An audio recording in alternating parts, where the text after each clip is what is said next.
everybody. Hello, hello, hello, hello. It is time for Relationship Talk Tuesdays with Suzette. Mwah! And I am so grateful to be joining you all on this beautiful, beautiful Tuesday. I have to apologize. I got started a little later today, just trying to get my setup right. A shout out to Tamar, who was asking me the other week, why do you keep looking up? She said, you're spending about 98% of your time looking up. What are you looking at? And so I took that to heart, Tamar, and so I decided to put my devices a little closer together so that you can look at me looking at you, looking directly at you. Now, for those of you that are new, I simulcast from both Instagram and from Facebook. So I have two devices. So there's a part of me that's looking here for Facebook and looking here for Instagram. So you're going to see me looking in two different places, but please know that I see you and I am so grateful that you're following me. I take your comments to heart, because I want to make this a great experience, and especially with today's topic, emotional infidelity. Are you emotionally unfaithful? That's a biggie, especially around the holidays and all of that, and all this Hallmark and follow a lifetime and all this romance in the air. We want to be clear about this topic. Now, what inspired the topic was all the news about TJ Holmes and Amy Robach, who are two anchors, well, not anchors, they're co-hosts actually, on the popular news show GMA3. And there's been a lot in the news about those two, primarily because there were rumors of them having an extramarital affair that were circulating around. And lately there have been some pictures and some different things that have shown them in really kind of compromising or questionable interactions.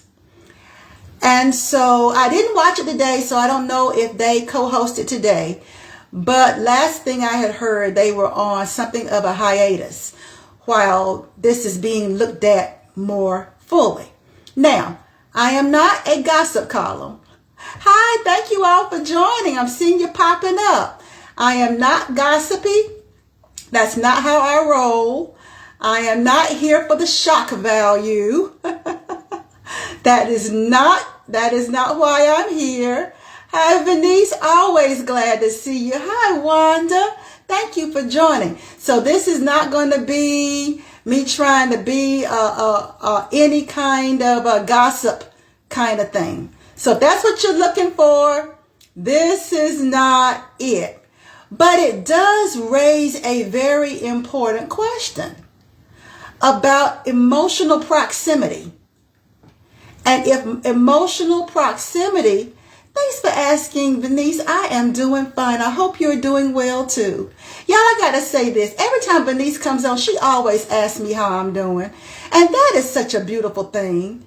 Because how many of you really, when you, in all the work that you're doing and all that you're doing to serve others, how many times does somebody actually ask you, how are you? Right? And that is so important for us servant leaders and us heart-connected people, because most of the time we get so lost in giving to others that we don't even take a pause to see how we're doing. So thank you so much for asking. And I am actually doing great. I truly am. But anyway, what I was saying though was how this whole thing about workplace proximity and emotional proximity, right? Emotional proximity in the workplace. Now, fortunately for me, I work from home. So the only proximity that I have is basically with you guys. and my husband, who's also working from home in the other room. But it can be something of a difficulty when you're out in that corporate space or you're one-on-one with people and you're in close proximity. That means they know when things aren't going right for you. You know, they know when you're having a bad day. They're the ones who are rubbing your shoulder.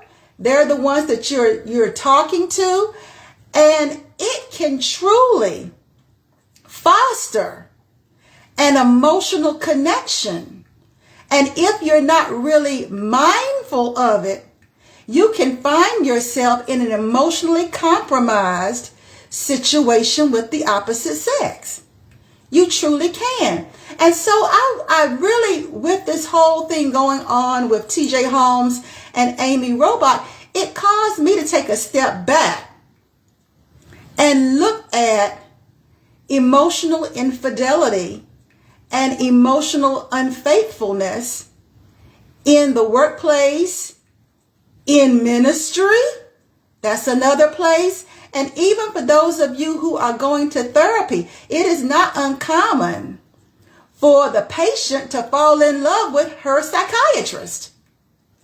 So with those things, I felt like we needed to really have an honest conversation about emotional faithfulness or emotional unfaithfulness. And so I went online and I grabbed some statistics. You see me looking here because I got them on my computer. And I went to this website called To Date for Love and looked at their 2022 statistics. Are y'all ready for this? Let me tell you, this is what they said. 1 in 5 employees cheated on their partner with a colleague. 1 in 5. Affair statistics indicate that infidelity among women has increased by 40% in the last 20 years, y'all. Okay? It says that 70% of women believe that developing an emotional connection with someone else is cheating, according to cheating statistics by gender, right? 44% of employees said they know colleagues involved in extramarital affairs in the workplace. Hi, Kufri. Thank you so much for joining. It also says that 85% of affairs outside of marriage start at the office, right?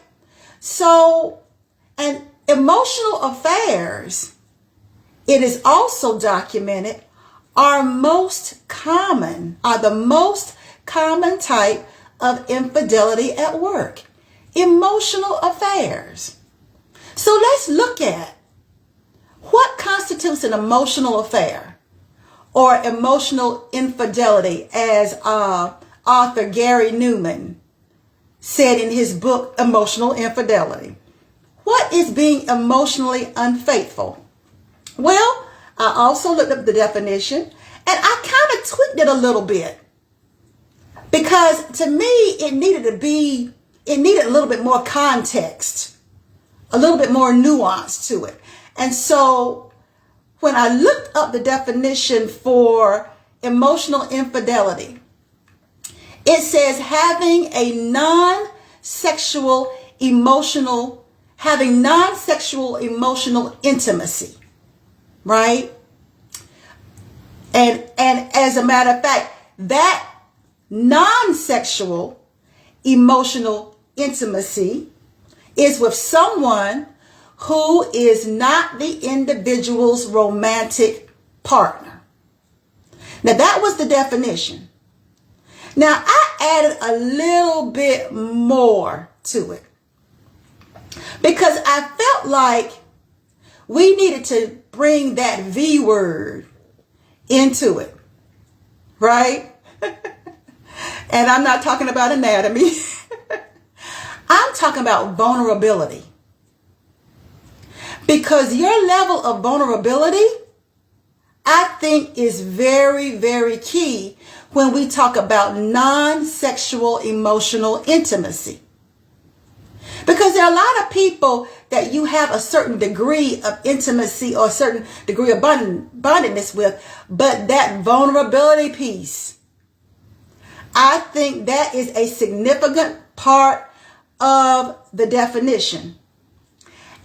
And access to someone's sacred emotional space.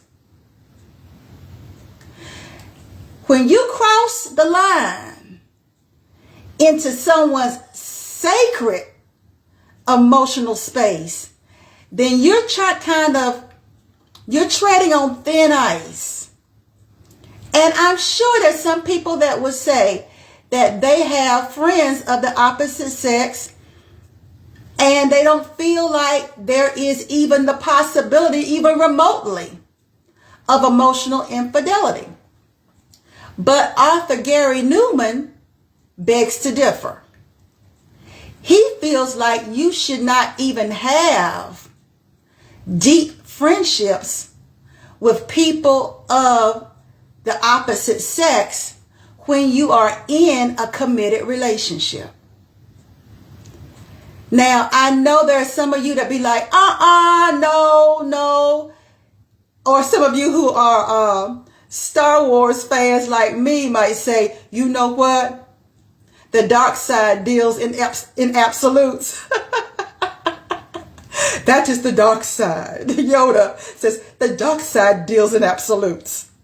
So to say absolutely that to have a deep friendship with someone of the opposite sex is a dangerous state to be in if you're in a committed emotional marriage or a committed partnership, that may be an absolute to some. But then to some other people, they'll be like, So to me, the litmus test is this. First of all, how attractive do you find that person of the opposite sex? Because you know what? This is all about real talk.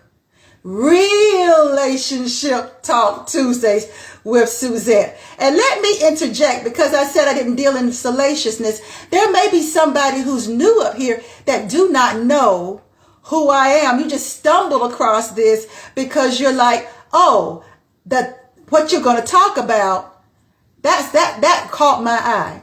Well, let me tell you first, I'm a life coach and I'm a relationship solutionist.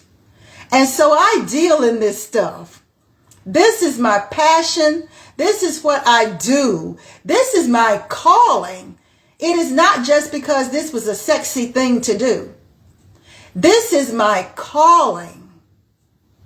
My calling is to help women over 40 who struggle in their relationships, in their romantic relationships, to break the cycle of failed relationships and attract great love into their lives. So these are the kind of conversations that we have to have, because this is the thing. There are lots of people who can tell you how to get in a relationship, but there are very few people that can tell you how to keep one once you get it. Hi, Elijah. Man, this is becoming a habit. I'm loving it.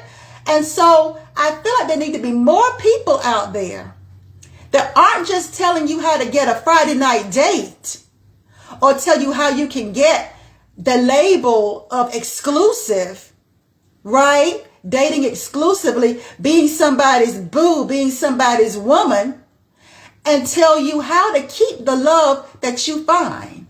How do you operate? How does healthy relating happen? What is healthy? What does that look like? And it's very important for us to talk about topics like emotional infidelity. Because from what I understand, every extramarital affair is not lust driven. right? It's not all lust driven.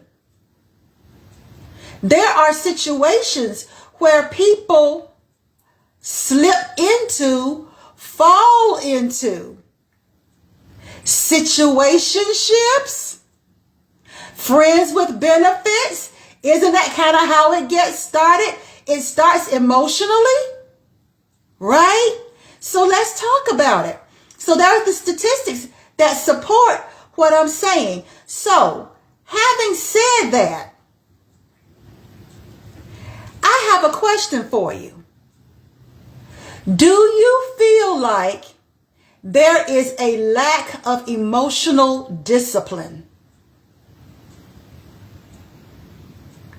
If you do, put it in the comments. Even if you're listening to the replay, I want to hear what you have to say.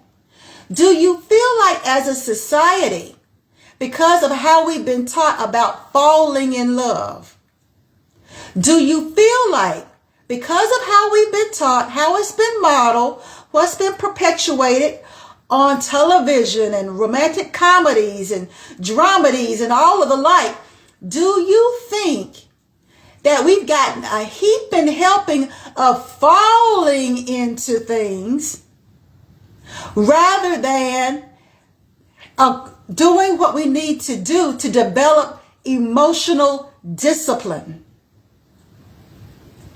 where we end up with emotional intelligence?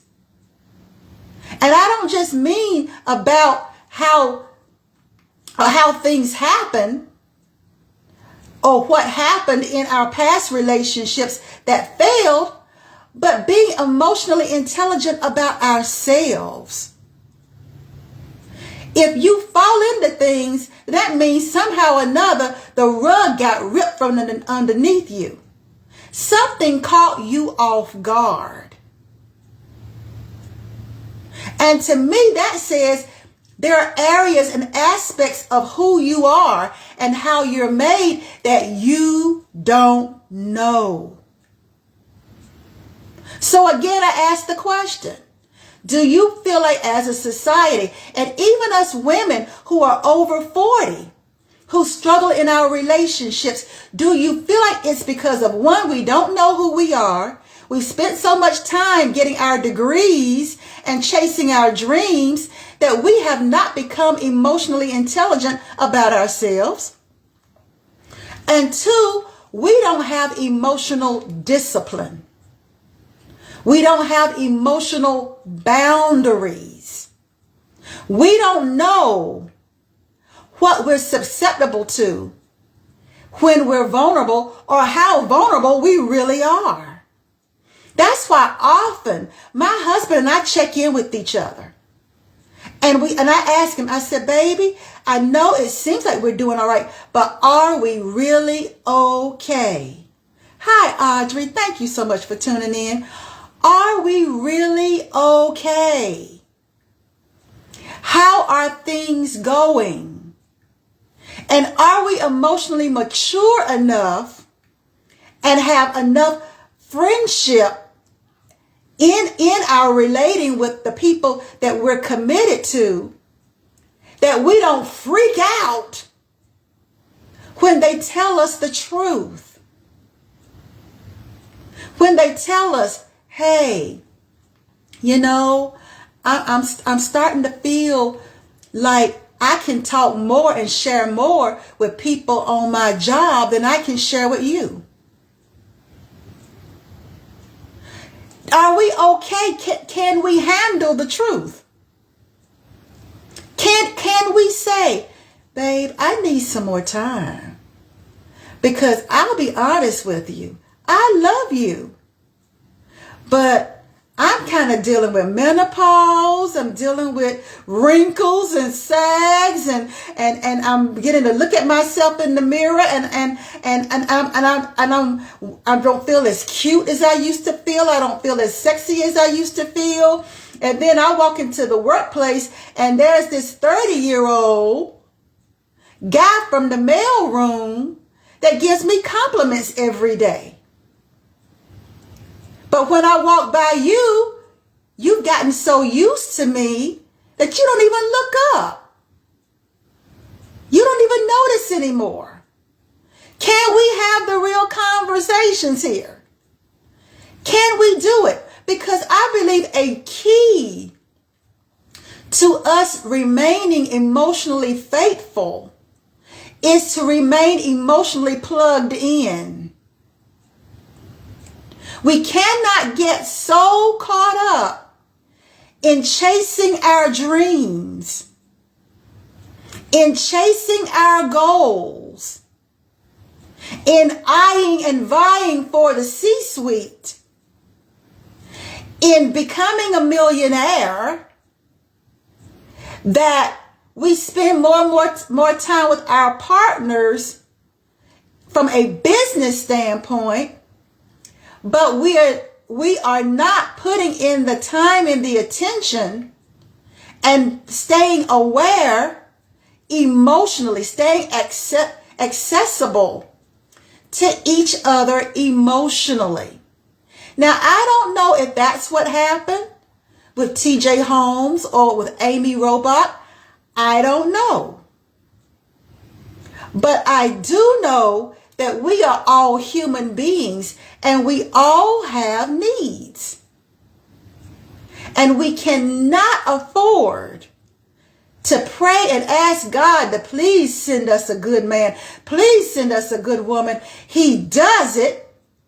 And then we neglect the very gift that we've been granted. How does a couple grow apart? Unless each person gives themselves permission. If you have irreconcilable differences, how do they become irreconcilable? What consent did you give over and over and over again about what you tolerated, about what you ignored, about what you try to distract yourself from? I have to talk about this because especially as people of faith, so many of our marriages are failing. Our relationships are failing. People of faith, people who are supposed to be a light on the hill, our relationships are failing just like others. They're failing. People are getting divorces like they change shoes.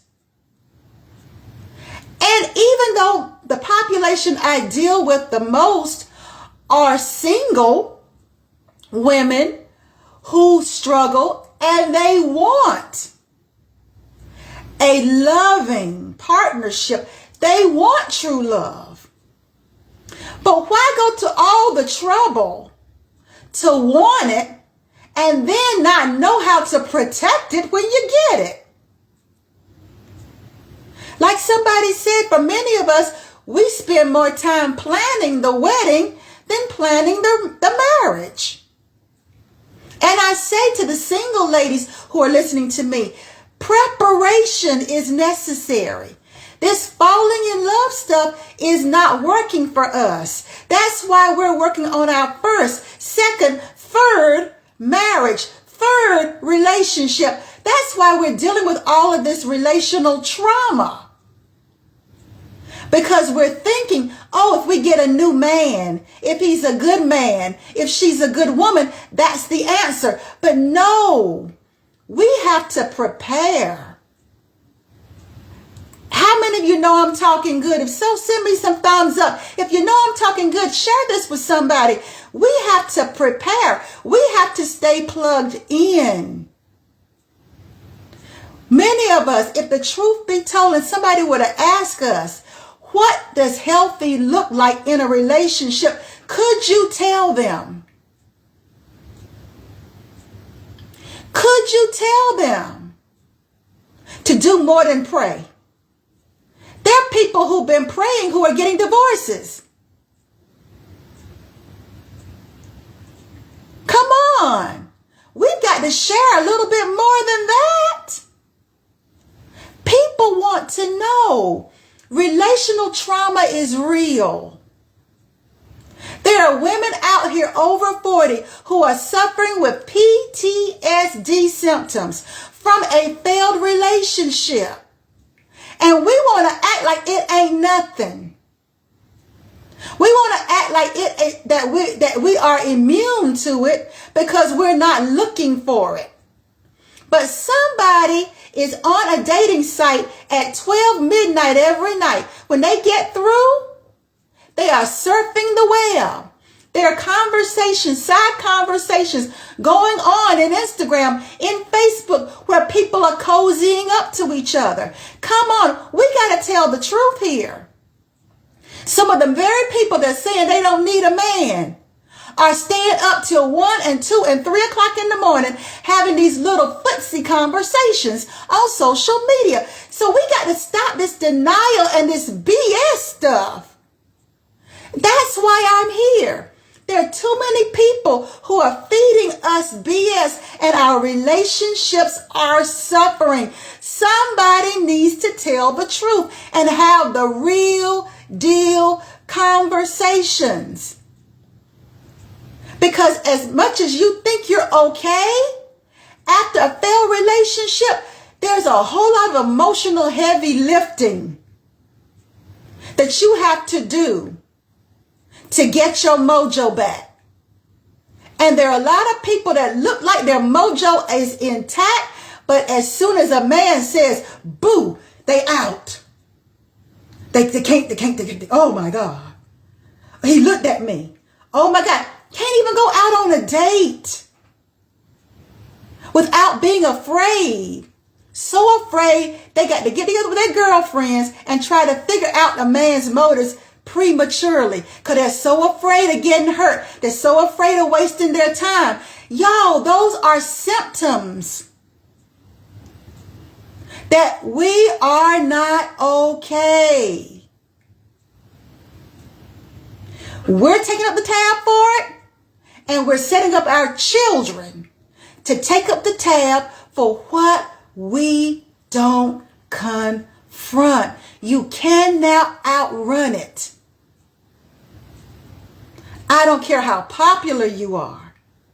You are just as vulnerable to emotional unfaithfulness as the celebrities that you get together with people and talk about. While you're talking about them, what's happening with you and your spouse? How plugged in are you really? While you talking about them, how okay are you? How emotionally healthy are you? Do you know who you are? Are you taking the time? Self-care is not just getting your nails and toes done and letting somebody do massage on you. Self-care is protecting yourself emotionally, knowing yourself. And also, ladies, not depriving yourself of the love that wants to love you. But you got so many barriers, so many walls, so many chips on your shoulder that real love can't find you. You're hiding out. You're hiding out on your jobs. You're hiding out. You're hiding out. And I'm here to sound the alarm because I want us to be emotionally faithful. It starts within. You have to be emotionally faithful to yourself in order to be emotionally faithful to someone else. So let's look at that. Here's some things that I wrote down. And asking the question, are you more emotionally committed to your independence than to yourself? I want you to think about it. For those ladies who are listening, who say, yeah, I want great love in my life. Let's see what your emotional attachments are to. Right? Let's see. Hi, Christy. Let's see what you're emotionally attached to. Are you emotionally attached to your just me, mine? Are you emotionally attached to your independence? Because I want to tell you something. I see all too often women who are praying for partnership, but then when the whole arc of the relating comes up, they're more committed to themselves as a single entity, so committed to themselves as a single entity, they don't even have the capacity to relate. Because relating is a back and forth thing. And because they're so emotionally faithful to their independence, there is no room in their lives for a relationship. Right? So therefore, they don't have the skills that they need to be healthy, to stay healthy, to know what healthy looks like when they're in one. Right? Another thing to look at, and I made my notes here so I can make sure I say everything that I want to say. If you say to yourself, gee, I was better when I was alone, or I can do bad by myself, then it sounds like your emotional attachment is to that. It's to what you're telling yourself. And if you're telling yourself that, then does that mean that you'll be emotionally faithful when you have somebody? What I want you all to see is how sometimes the things that we say and the way we position ourselves in the world means we're more emotionally faithful to our singleness. Yet we're praying and asking God to send us a partner. But then when God sends us a partner, we can't be faithful to the partner because we're more faithful to our singleness. Do you see what I'm saying to you? You can't have it both ways. Because there are too many people who are in relationships now who, whenever they get into a conflict or a disagreement, they want to wave their fingers and tell their spouse or significant other, I don't need you. I can do this on my own. This is mine. Well then, if that's the case, then why are you in a relationship? Why? And if that's what you go to, then guess what? You're more emotionally faithful to that than you are in becoming who you need to become to have a thriving, fulfilling relationship. So if your emotional proximity is in question, then I have to say it starts inside first. Before anybody ever cheats, something inside of you has to continue to compromise. Something inside of you has to be detaching from the person that you say you're committed to and attaching to this other person in your life. And we're dealing with extramarital affairs here. There are other things you can be committed to too. But what is that little hole inside of you that is getting exploited by the opposite sex, by that person on your job, by that person in your workplace, by that person that you're doing these Zoom meetings a lot of times with? What area in you? What area in you is giving permission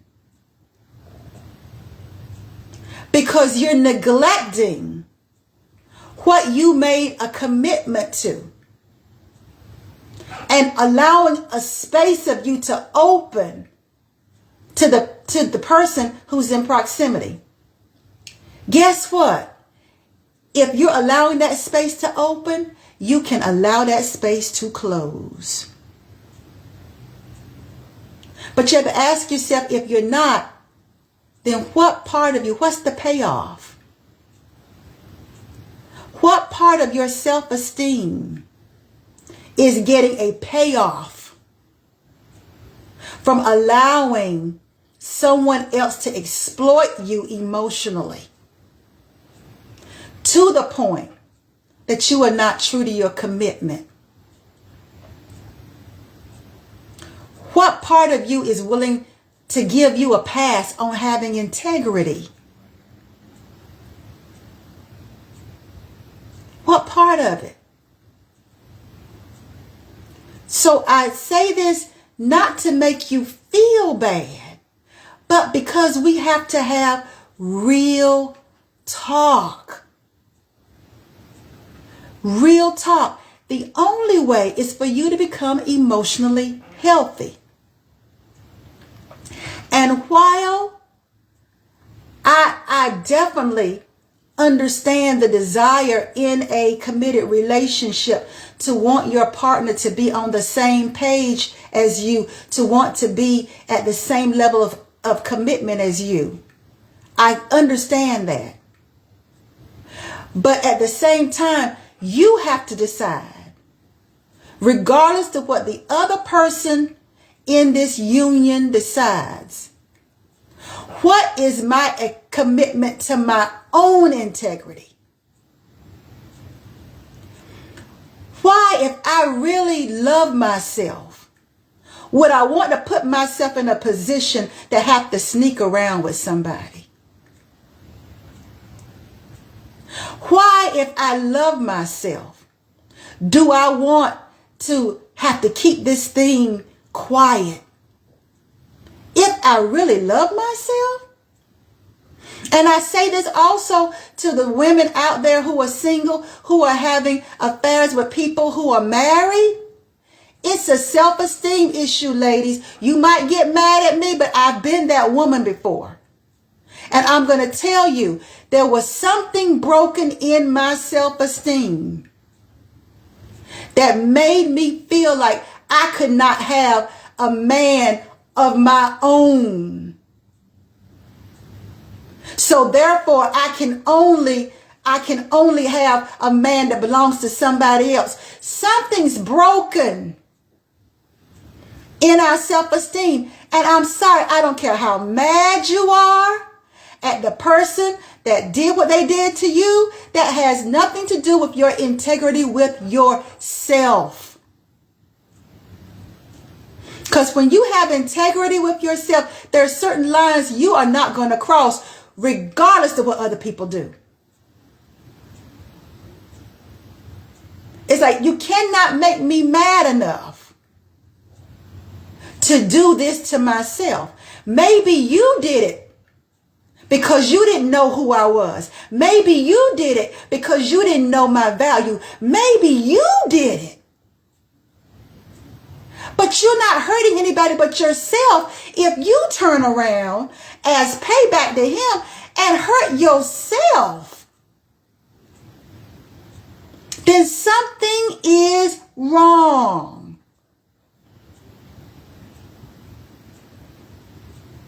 And until I healed what was wrong, it made other people's husbands fair game if I was vulnerable enough.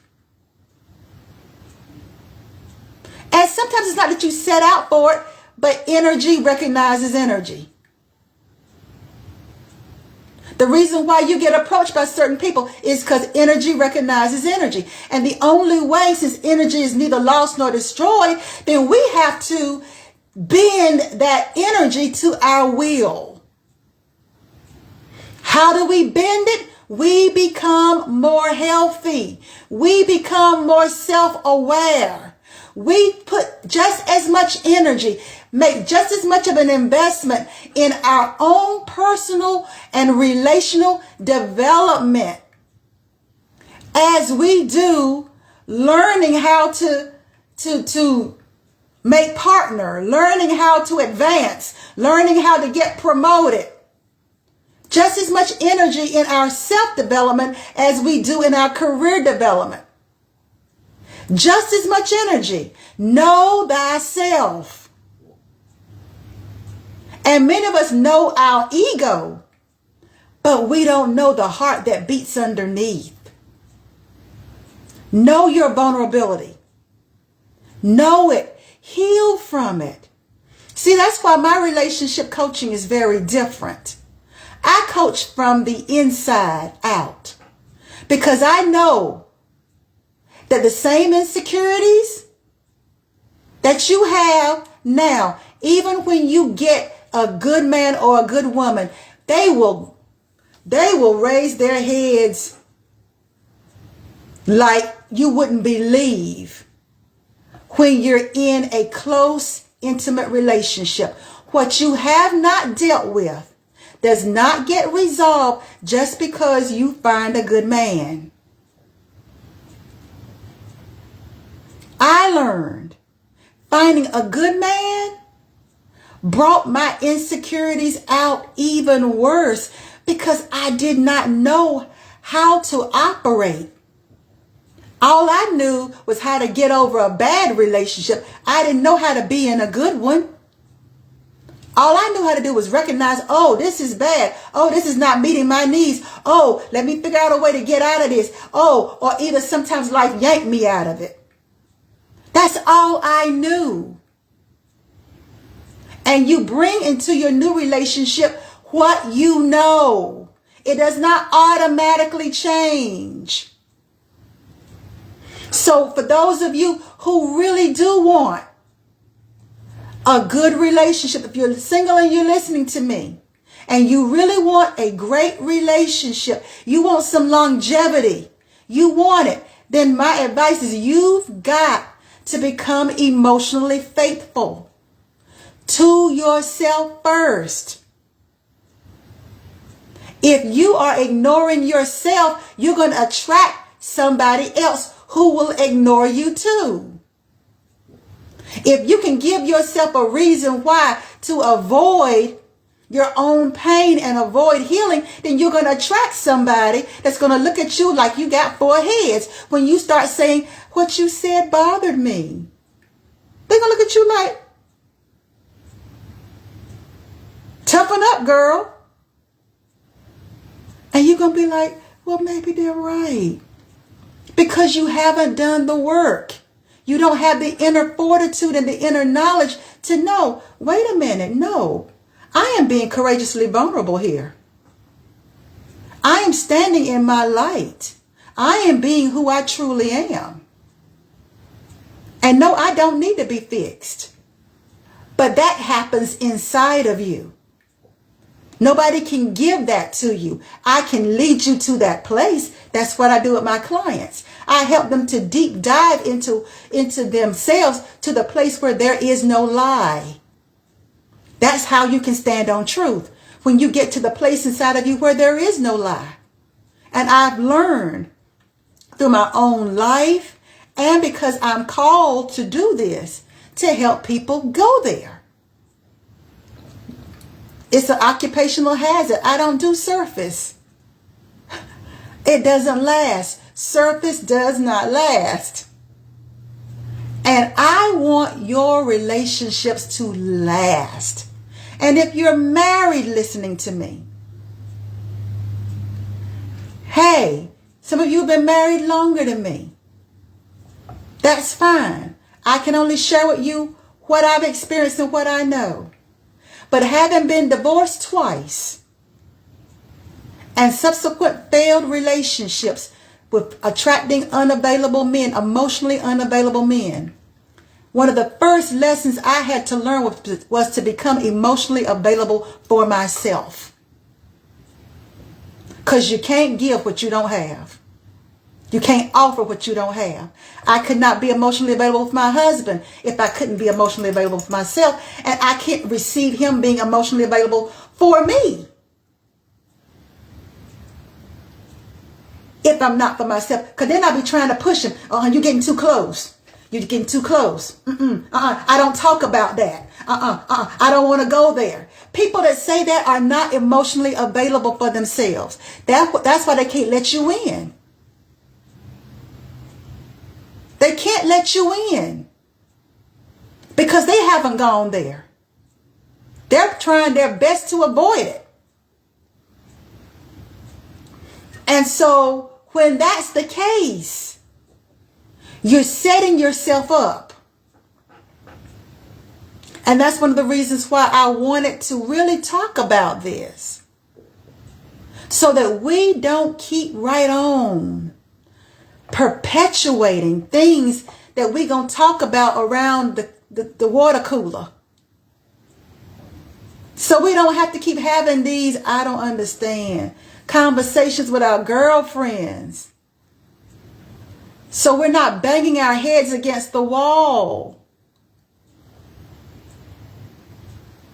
And I understand.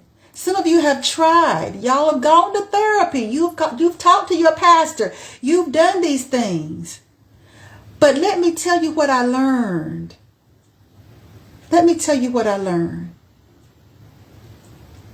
People can only take you as far as where they have had to go. And maybe in their relationships, they didn't have to go that deep. They lucked out. Right? Maybe they didn't have to. Wasn't my story. And if you're listening and you've had failed relationship after failed relationship, then, hey, maybe it's not your story either. Hey, my girl, Diane. I'm so glad you caught me live. So glad. But listen, the reason I talk to you like I do is because there are a lot of people out there that are glossing over it, y'all, and making it sound sexy. They're glossing over it and making it sound like they're being really deep. And they really, oh God, they really helping me. If you are still struggling, they're not. They're not. And they need somebody, you need somebody who's going to help you to really get down to the root of the issue. And I really believe that's why at a time when I didn't even expect it, I had found love at 50, gotten married at 55, loving being married to somebody that I could communicate with, who was emotionally available, who loved me as me. And I was sitting on my lounger looking at TV. All I was trying to do was figure out how I was going to life coach as a married woman. That is all I was looking for. That was it. Until God tapped me on my shoulder and said, there are women over 40 out there who are struggling like you were struggling. And I want you to go and tell them that there is hope, and don't you dare settle. Don't you dare. And I want you to tell them how.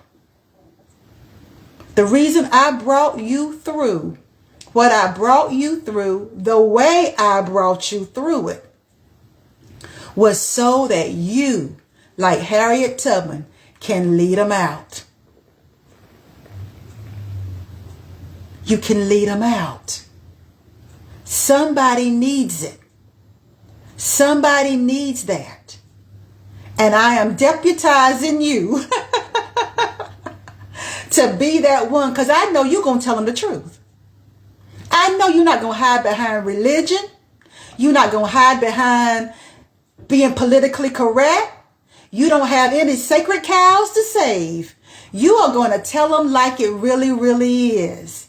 And you're going to take them into some places. And you're going to tell them about your own shortcomings, your own failures, and how you found your way out. You're going to take them by the hand And you're going to lead them. You're going to show them. And I bless God that that is what I'm doing. And I'm seeing the fruit of it in the lives of the women that I coach. And so with this Relationship Talk Tuesday, I really wanted to deal with this whole thing about emotional infidelity. Because I'm telling you, denial ain't pretty.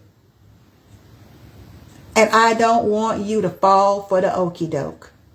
I don't want you to do it. So I hope I've shared some things. I have my little notes over here, trying to read them, and still stay present with you all. So I kind of went off script a little bit, but I really believe that you all caught what I was saying.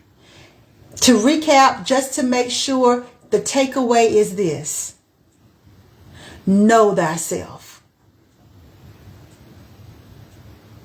Know thyself relationally. Don't just know thyself as a single woman. Don't just know thyself as a person with dreams. Don't just know thyself as wanting to be promoted and chasing after a better life for yourself, your children. All those things are wonderful, but not at the expense of knowing who you are relationally. Because you're in these places that really are emotionally charged. And many of you are in constant emotional proximity with people of the opposite sex who are very attractive. And sometimes vulnerability make them look better than what they really are. Like somebody told me a long time ago, even a stale cracker tastes good to somebody who's hungry. And when you're vulnerable, stuff can look good to you that would not look good to you if you weren't. So you need to know thyself. And I hope for those of you that are just jumping on that you'll listen to the replay. And I really want to hear what you have to say. Put it in the comments or send it to me in the DM, because I know some of you all in your relationships, you don't want your spouse or your significant other coming across some things that you were saying in the comments. I get it. But you need a safe place. And please understand, I will never judge you. I have done too many things in my life that I have had to repent for, make amends for. So trust me, ain't too many things that anybody can say to me that's going to cause me to judge you. But it will cause me to tell you the truth. I speak to people's power. I speak to the person that I see in front of me, who is worthy and worth it and more than enough. So no, I don't play with people's pain. I don't patty cake with that. I'm not going to share the Haagen-Dazs ice cream with you while we, talk about that. That's just, that's just not. There are enough people that'll do that with you. What I want is for you to be free, to be whole, to experience this life in abundance in every aspect of it. And while there are other people out there that are helping you to get other areas of your life straight, I'm here to say, get your relationship life straight too. That is just as worthy of your investment. Because I'm not going to start a whole nother about those of you that have had to escape bad relationships. Or those of you who have lost everything you owned and worked so hard for because of a bad relationship. So don't tell me relationships don't matter. Mistakes in relationships cost big. Yet, we want to put that on the back burner like it ain't that important. Yes, it is. And so as long as God gives me breath, I'm going to keep right on sounding the alarm. Know thy relationship self. Okay? So I look forward to reading your comments. Thank you all for joining me live. If you jumped on late, listen to the replay and join me next week, next Tuesday, for another Relationship Talk Tuesdays with Suzette, where we're going to engage in real talk. That real talk about relationships that I wish somebody had with me before I thought I knew better. Okay?